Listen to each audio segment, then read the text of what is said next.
Je vais faire ici l'analyse linéaire d'une scène extrêmement connue de la princesse de Clèves, la scène du bal, qui est aussi la rencontre entre les deux protagonistes. Madame de Lafayette écrit La princesse de Clèves en 1678. Mariée jeune à Monsieur de Clèves par raison plutôt que par amour, l'héroïne, donc Madame de Clèves, la princesse de Clèves, n'en est pas amoureuse. Elle est toutefois dévouée à son mari jusqu'à ce qu'elle rencontre Monsieur de Nemours lors d'un bal à la cour. Elle en tombe secrètement amoureuse. C'est une passion réciproque, même si ce dernier, pressenti pour épouser la reine d'Angleterre, avait trouvé un bien meilleur parti. Notre texte raconte la rencontre entre ces deux personnages emblématiques du roman. La structure de notre passage est simple. Le premier paragraphe raconte ce qui se passe la veille des fiançailles.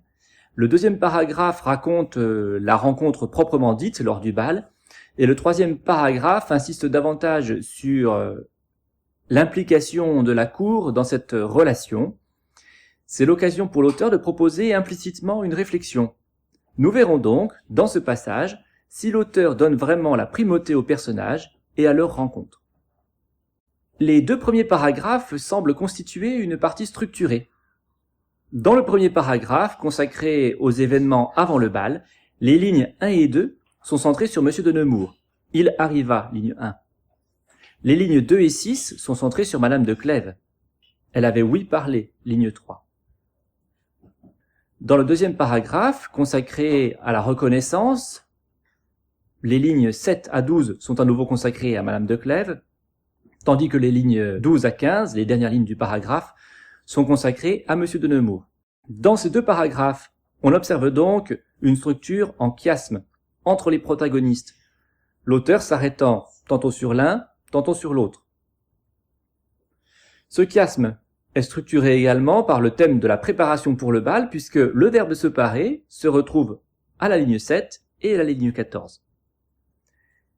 Il pourrait signifier déjà, ce chiasme, la notion de couple. Monsieur de Nemours, dans la structure, embrasse Madame de Clèves. En tout cas, les deux premiers paragraphes constituent une partie structurée, et nous les traitons maintenant comme tels. Je commence maintenant l'analyse linéaire proprement dite avec les lignes 1 à 2. Le texte commence par une série d'actions qui concernent Monsieur de Nemours sous le signe de la rapidité.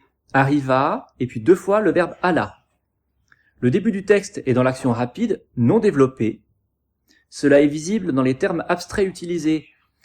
L'état de son dessein, ses ordres et ses conseils, c'est à la ligne 2. Un terme abstrait est utilisé quand on veut être plus général.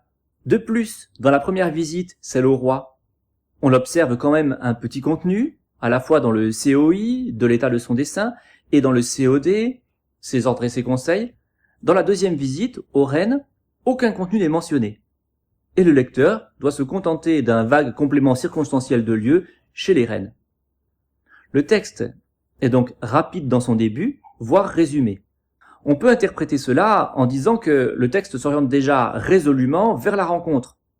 Les actions qui précèdent la rencontre, même s'il s'agit dans l'histoire ou dans la fiction historique d'actions extrêmement importantes comme un mariage avec la reine d'Angleterre, ont beaucoup moins d'importance pour l'auteur. En leur donnant le simple statut de résumé, l'auteur élève donc à un niveau de grande importance la rencontre qui doit avoir lieu. Ce passage d'entrée rappelle aussi, de façon succincte, le rang auquel M. de Nemours allait être élevé. Il devait se marier avec la reine d'Angleterre.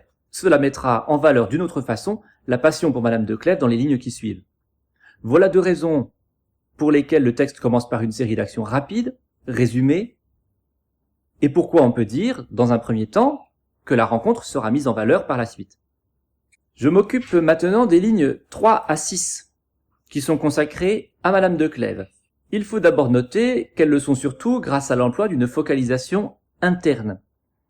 On a accès, dans ces quelques lignes, au sens de Madame de Clèves. Elle ne le vit point, ligne 3. Elle avait ouï parler, ligne 3 aussi, c'est la vue et l'ouïe. Et nous avons accès à ses pensées et à ses sentiments. Elle ne sut pas même qu'il fût arrivé, ligne 3, ou encore elle lui avait donné de la curiosité et même de l'impatience, ligne 5 à 6. En revanche, dans le contenu proprement dit, l'autre protagoniste, M. de Nemours, revient tout au long de ces lignes.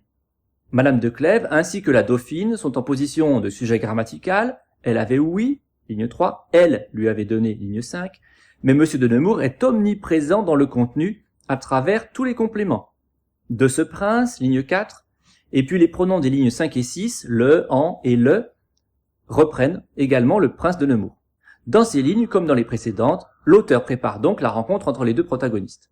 De manière générale, on constate également que l'auteur travaille à augmenter la situation. C'est ainsi que l'on aperçoit à 3 reprises des expressions de la surenchère. Elle ne le vit point et ne sut pas même, ligne 3. Elle avait ouï parler, et surtout, Madame la Dauphine, ligne 4. De la curiosité et même de l'impatience. L'auteur travaille surtout à augmenter la situation à travers l'opposition entre les deux sens de la vue et de l'ouïe, qui alimente même un certain suspense. L'auteur coupe en effet, dans le point de vue interne, le personnage du sens le plus utilisé et le plus important dans les romans, la vue. C'est à la ligne 3, elle ne le vit point. Elle met en revanche l'ouïe en avant. Elle avait ouï parler de ce prince, ligne 3. L'opposition est renforcée par tout ce qui augmente la rumeur auditive en quantité. À tout le monde, ligne 4, tant de fois, ligne 5. Au sein de cette rumeur, le contenu, ça veut dire l'intérêt que tout le monde a pour Monsieur de Nemours, est également augmenté par l'emploi de 2 superlatifs, ce qu'il y avait de mieux fait et de plus agréable à la cour, ligne 4. Ces éléments justifient les sentiments des lignes 5 et 6, curiosité et impatience. Cela permet également un éloge de Monsieur de Nemours.